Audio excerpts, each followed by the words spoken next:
Hello student, welcome to exam way. Student, जैसा कि मैंने पहले भी आपको बताया था कि मैं प्रीवियस ईयर्स के पेपर सॉल्व कराऊंगी, उसी के सीक्वेंस में आज मैं UP triple S C junior assistant के 2017 का पेपर लेकर आई हूँ। इसके पहले भी मैंने आपको 3 पेपर सेट सॉल्व करवाए हैं, जो कि junior assistant 2015, junior assistant 2016 and junior assistant 2016 का सेकेंड पार्ट पेपर था, जो कि 2019 में कंप्लीट हुआ, उसको भी मैंने करवा दिया है। यदि अभी तक आपने उन वीडियोस को नहीं देखा तो आप उनको ज़रूर देख लीजिए, क्योंकि वो आपके लिए बहुत ज़्यादा बेनिफिशियल हैं। और मैं सिर्फ आपको प्रीवियस ईयर के पेपर ही अभी सॉल्व करवाऊंगी। मॉक टेस्ट अगर करवाना चाहूँगी तो वो आगे करवाऊंगी जब कोई एग्ज़ाम नियरेस्ट होगा। अभी सिर्फ प्रीवियस ईयर के पेपर पे फोकस करेंगे, जिससे हमें पता चल सके कि यूपी ट्रिपल एस सी किस तरह के क्वेश्चंस एग्जाम में देता है। जूनियर असिस्टेंट के पेपर में 3 पार्ट होते हैं, पहला हिंदी, दूसरा रीजनिंग और तीसरा जीएस। आज मैं सिर्फ आपको हिंदी करवाऊंगी, जैसा कि मैं पैड वाइज करवा रही, तो आज मैं सिर्फ आपको हिंदी का पार्ट ही कंप्लीट करवाऊंगी। और आप पूरे वीडियो को पूरा देखें, क्योंकि आपके लिए बहुत ज़्यादा बेनिफिट होगा इससे आपको। और यदि आपको वीडियो अच्छा लगे तो लाइक करिए, सब्सक्राइब कर लीजिए इसको और दूसरों को भी शेयर कर दीजिए। शुरू करते हैं।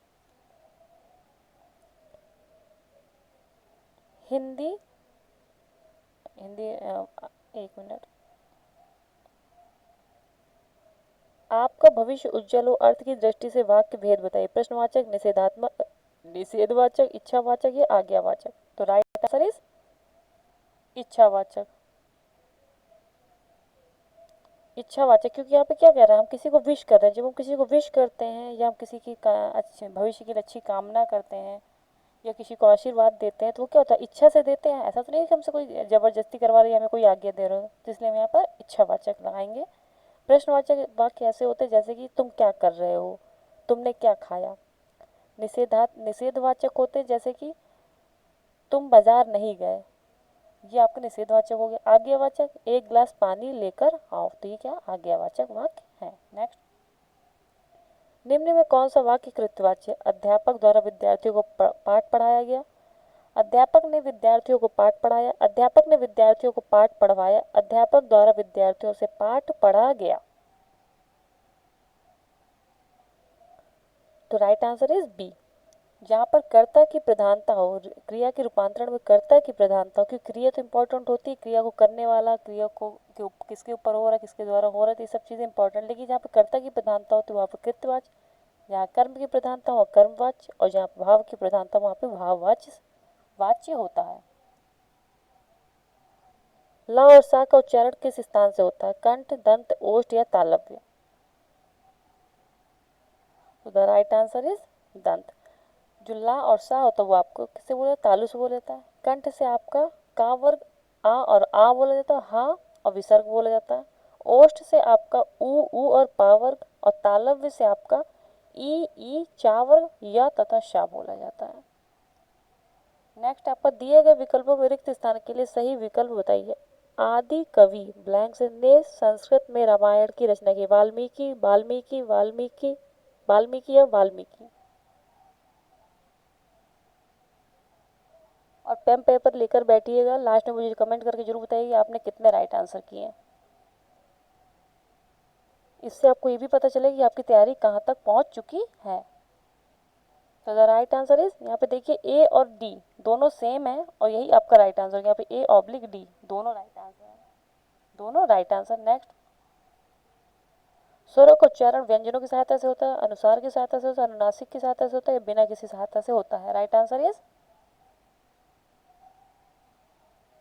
डी, बिना किसी सहायता से होता है। और जो स्वरों की सहायता से बोले जाते हैं वो क्या होते हैं, व्यंजन होते हैं। जैसे कि मैंने बोला का, तो का क्या होगा, क प्लस आ। तो ये आपका क्या हो गया, ये। तो ये जो आ होता है, सभी जितने भी व्यंजन होते हैं उनमें छोटा आ सबका हाइड होता है, दिखता नहीं है।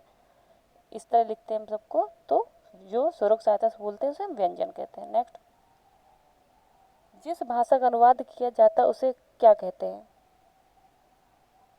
स्रोत भाषा, लक्ष्य भाषा, मानक भाषा या माध्यम भाषा। तो देखिए, जिस भाषा का हम अनुवाद करते हैं, जैसे हिंदी है, हिंदी का अगर हमें इंग्लिश में अनुवाद करना है तो हिंदी का अनुवाद हो रहा है, जिस भाषा का अनुवाद उसे हम स्रोत भाषा। जिसमें अनुवाद हो रहा है, जैसे हम इंग्लिश में अनुवाद कर रहे हैं तो उसे हम लक्ष्य भाषा कहते हैं। और जैसे मान लीजिए कोई किताब लिखना तो हम क्या उसमें एक व्याकरण कोटि की मतलब व्याकरण कोटि रहित सहित हम क्या करेंगे उसमें एक जो मानक होगी, उसका एक पैमाना होगा, उस शब्द का चयन करके हम सही तरीके से लिखेंगे तो उसे हम बोलते हैं मानक भाषा, उसे हम बोलते हैं मानक भाषा। जैसे अगर कोई बुक प्रिंट होती है तो उसमें कौन सी भाषा होती है, मतलब ये तो अगर ट्रांसलेट भी हो रही है तो एक मानक भाषा के तहत हो रही होगी, तो आप उसमें मानक भाषा होगी। एक आपको यहाँ पर एक पूरा पैराग्राफ दिया, उससे रिलेटेड आपको क्वेश्चंस करने हैं। नम्रता ही स्वतंत्रता की माता है, लोग भ्रमवश अहंकार को इसकी माता समझ बैठते हैं, वह उसकी सौतेली माता है जो उसका सत्यानाश करना चाहती है। चाहे वह संबंध ठीक हो या ना हो, पर इस बात को सब लोग मानते हैं कि आत्म संस्कार के लिए थोड़ी बहुत मानसिक स्वतंत्रता आवश्यक है, चाहे उस स्वतंत्रता में अभिमान और नम्रता दोनों का मेल हो, और चाहे वह नम्रता ही से उत्पन्न हो। यह बात निश्चित है कि जो मनुष्य मर्यादा पूर्वक जीवन व्यतीत करना चाहता है उसके लिए वह गुण अनिवार्य है। अपठित गद्यांश के आधार पर बताएं स्वतंत्रता की माता कौन है? क्रोध, नम्रता, अहंकार या योग्यता? देखिए पहली लाइन में लिखा है कि नम्रता क्या है? स्वतंत्रता की माता है, तो राइट आंसर इज बी, स्वतंत्र नम्रता। स्वतंत्रता की सौतेली माँ कौन है? देख लेते हैं, हम यहाँ पे दिए भ्रमवश अहंकार क्या है, हम इसको की माता समझ लेते हैं, मतलब इसकी सौतेली माता क्या हुई? अहंकार, सी। नेक्स्ट,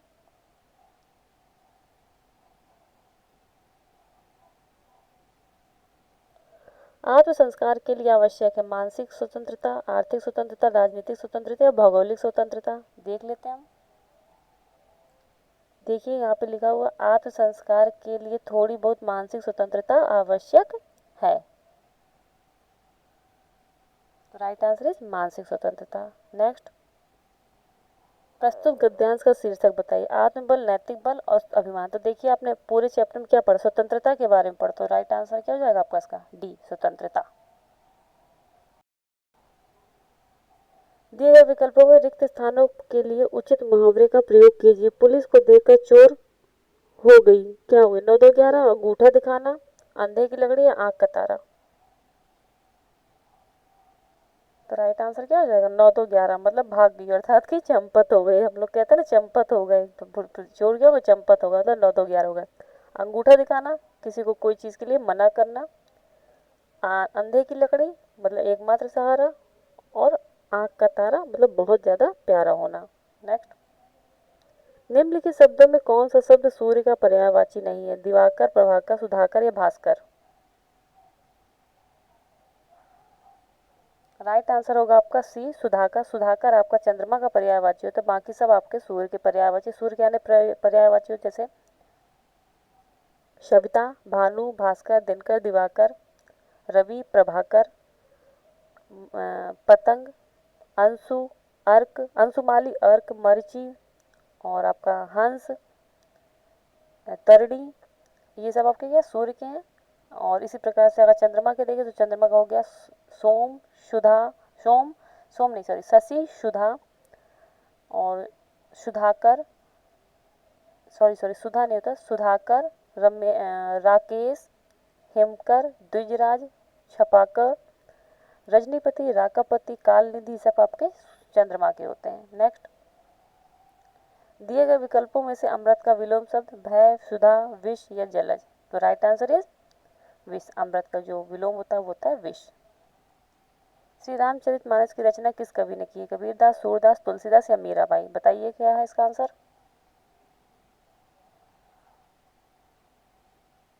तो right answer is C, Tulsidas. Next, माता पिता दोनों प्रसन्न थे, इस वाक्य में माता पिता के मध्य कौन सा विराम चिन्ह लगेगा? अल्प विराम, ये अर्ध विराम है, यहाँ पे अर्ध विराम है, योजक चिन्ह या निदेशक चिन्ह? तो the right answer is C, माता पिता में कौन सा चिन्ह लगता है? योजक चिन्ह। जैसे हमने लिखा माता पिता, तो यहाँ पे कौन सा है? योजक चिन्ह। ये जो क्या है आपका योजक चिन्ह। नेक्स्ट, हिंदी को भारत की राजभाषा कब बनाया गया? 15 अगस्त 1947, 30 जनवरी 1948, 14 सितंबर 1949, 26 जनवरी 1950। कब बनाया गया भारत की राजभाषा, जल्दी बताइए। तो राइट आंसर इज सी, 14 सितंबर 1949। मैं आपको थोड़ा टाइम देकर क्वेश्चन इसलिए सॉल्व करवा रही हूँ जिससे कि आप लोग भी खुद से इसको करें, और जब आपको ना आए तो मैं आपको आंसर बता दूं, तो इससे आपको ये पता चलेगा कि आपने कितने राइट आंसर किए। निम्नलिखित शब्दों में कौन सा शब्द समुद्र का पर्यायवाची है? रत्नाकर, मधुकर, नरपति या दिनकर? इन चारों के पर्यायवाची आप मुझे कमेंट बॉक्स पर लिखकर बताएंगे। मैं सिर्फ इसका आपको आंसर दूंगी, बाकी आप तीनों के मुझे लिख करके कमेंट बॉक्स में बताएंगे कि इनके कौन से पर्यायवाची हैं। द राइट आंसर इज ए, रत्नाकर। रत्नाकर किसका, समुद्र का पर्यायवाची होता है। नेक्स्ट, संधि के कितने भेद होते हैं? 1, 2, 3 या 4? संधि के आपके होते हैं 3 भेद। कौन कौन से होते हैं? स्वर संधि, व्यंजन संधि और विसर्ग संधि। नेक्स्ट, प्रतिध्वनि में कौन सा उपसर्ग है? प्रति, प्र, प्रत या प्रतिध्व? उपसर्ग वो होते हैं जो किसी शब्द के आगे लग करके नए शब्द बनाते हैं, प्रत्यय वो होते हैं जो किसी शब्द के पीछे लग करके नए शब्द बनाते हैं। द राइट आंसर इज ए, प्रति। नेक्स्ट, कारज किस प्रकार का शब्द है? तत्सम, अतत्सम, तद्भव या देशज? तो कारज मतलब होता है कार, तो यहाँ पे जो राइट आंसर है बी होगा, अर्ध तत्सम। नेक्स्ट, लड़का कौन सी संज्ञा है? व्यक्तिवाचक, जातिवाचक, भाववाचक या समूहवाचक?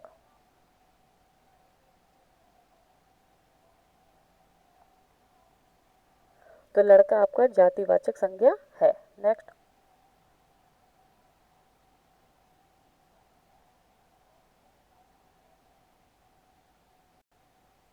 प्रयोग के आधार पर शब्द कितने प्रकार के होते हैं? 2, 4, 6 या 8?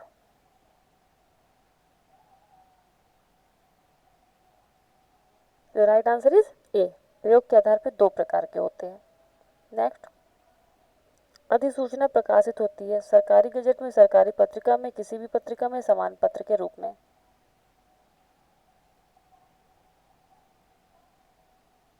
तो राइट आंसर इज ए, सरकारी गजट में आपकी अधिसूचना प्रकाशित होती है।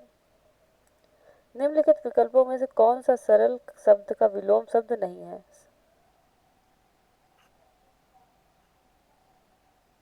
कुटिल, वक्र, कठिन, तिर्यक, निरर्थक? जल्दी बताइए कौन सा इसका विलोम शब्द नहीं है? तो द राइट आंसर इज निरर्थक, क्योंकि कुटिल, वक्र और कठिन तीनों उसके विलोम है। रचना के आधार पर वाक्य कितने प्रकार के होते हैं? 2, 3, 4 या 5? तो the right answer is B, 3। रचना के आधार पर आपके 3 प्रकार के वाक्य थे, सरल वाक्य, मिश्र वाक्य और संयुक्त वाक्य। संक्षेपण मूल पाठ से कितने कम शब्दों में लिखना चाहिए? आधे, 1/3, 3/4 या 2/3?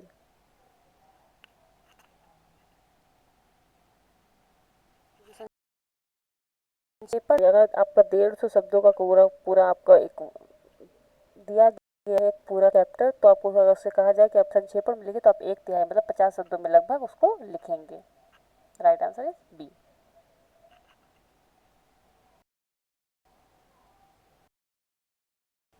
नेक्स्ट,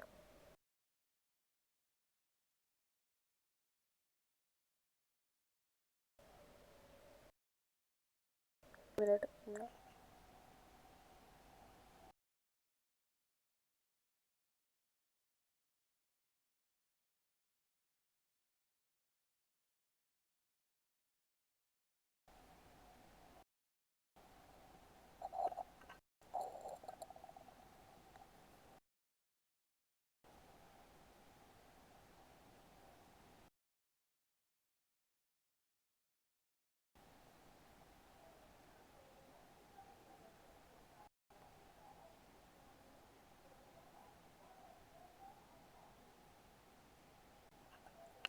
जो शब्द पूर्व पद संबंध से किसी भी संज्ञा के बदले आते उसको क्या कहते हैं? सर्वनाम, विशेषण, क्रिया या क्रिया विशेषण?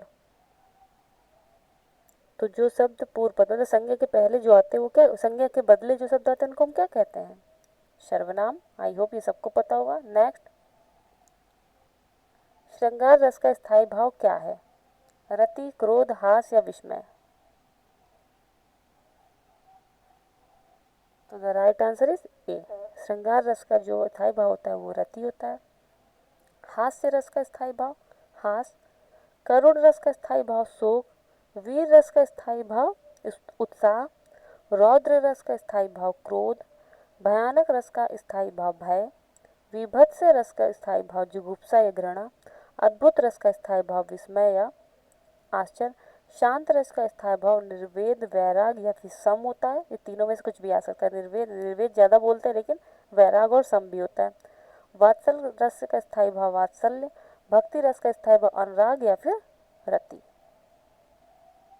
नेक्स्ट, किस वाक्य में संबंध बोधक अव्यय का प्रयोग हुआ है, ऐसा काम मत करो, मैं पीछे आया था, मैं यह काम नहीं करूंगा, मैं काम के पीछे आया था।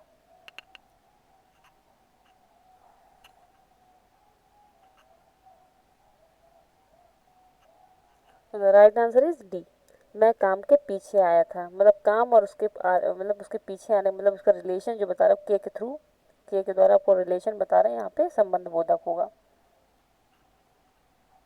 माता पिता द्वारा पुत्र को लिखे गए पत्र में माता पिता द्वारा अभिवादन किया जाना चाहिए, शुभ आशीर्वाद, सादर प्रणाम, सादर नमस्कार या प्रणाम।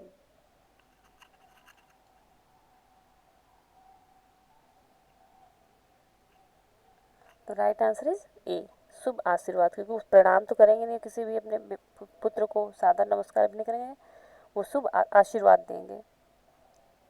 शुद्ध वाक्य बताइए, 10 अरब यात्री भारत आए, 10 अरब यात्री भारत आ चुके हैं, अरब के 10 यात्री भारत आए, 10 अरब यात्री भारत आएंगे।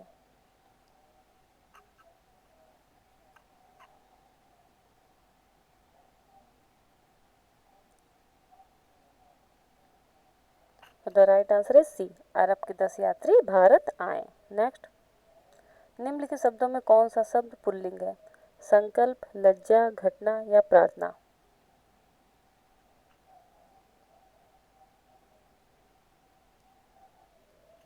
तो राइट आंसर इज ए, संकल्प। नेक्स्ट, रचना के आधार पर वाक्य कितने प्रकार के होते हैं, 2, 3, 4 या 5। राइट आंसर इज बी, रचना के आधार पर वाक्य कितने, ये क्वेश्चन पहले भी आ चुका है, शायद उन्होंने दोबारा दे दिया है इस क्वेश्चन को। रचना के आधार पर वाक्य 3 प्रकार के, तो संयुक्त, सरल और मिश्र वाक्य। नेक्स्ट, रूप के अनुसार क्रिया विशेषण कितने प्रकार के होते हैं, 1, 2, 3 या 4।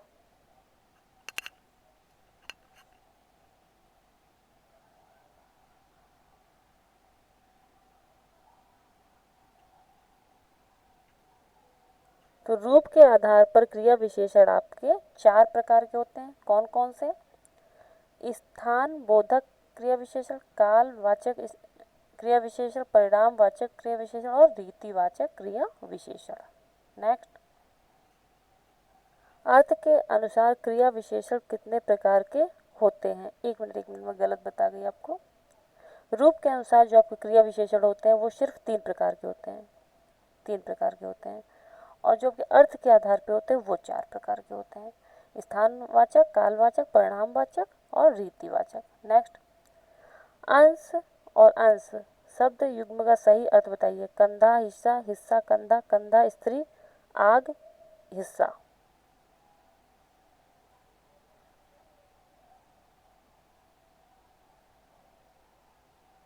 तो राइट आंसर इज बी, हिस्सा और कंधा। बी आंसर आपका राइट होगा, हिस्सा और कंधा क्या, तो अंश और अंश।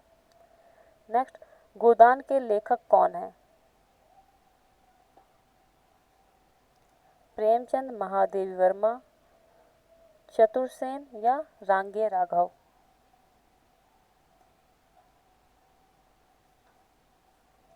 The right answer is B, sorry A, Munshi Premchand. Munshi Premchand की गोदान उन्होंने ही लिखी है। और उन्होंने कुछ अन्य रचनाएं या उपन्यास आपकी जो इस प्रकार से, जैसे रंग भूमि, कर्म भूमि, निर्बला, गबन, गोदान, सेवा सदन, किसना, ये सब क्या मुंशी प्रेमचंद की जी की उपन्यास हैं। नेक्स्ट, बुंदेली का क्षेत्र है पानीपत, सोनीपत, कुरुक्षेत्र, झांसी, जालौन, दतिया, आगरा, मथुरा, भरतपुर, जयपुर, अजमेर या जोधपुर। बुंदेलखंड में कितने जिले आते हैं? मुझे कमेंट करके ज़रूर बताइए कि बुंदेलखंड में कितने ज़िले आते हैं, यूपी के बुंदेलखंड में कितने ज़िले आते हैं। तो झांसी, जालौन और दतिया इसका राइट आंसर होगा, झांसी, जालौन और दतिया। नेक्स्ट, निम्न में से कौन सा संकेतवाचक वाक्य है? यदि वर्षा अच्छी हुई तो फसल भी अच्छी होगी। क्या इस बार अच्छी वर्षा होगी? फसल अच्छी हो तो अच्छा है, वह क्या अच्छी फसल है। संकेत कर रहा, बताइए संकेतवाचक कौन सा है। तो the right answer is A, संकेतवाचक। यदि वर्षा अच्छी हुई तो फसल, मतलब वर्षा की ओर ही संकेत करेंगे, यदि वर्षा अच्छी होगी तो ही फसल अच्छी होगी, तो संकेतवाचक वाक्य है ये। नेक्स्ट, हिंदी का प्रथम समाचार पत्र 1826 ईस्वी में कहाँ से प्रकाशित हुआ? दिल्ली, मुंबई, कलकत्ता या मद्रास।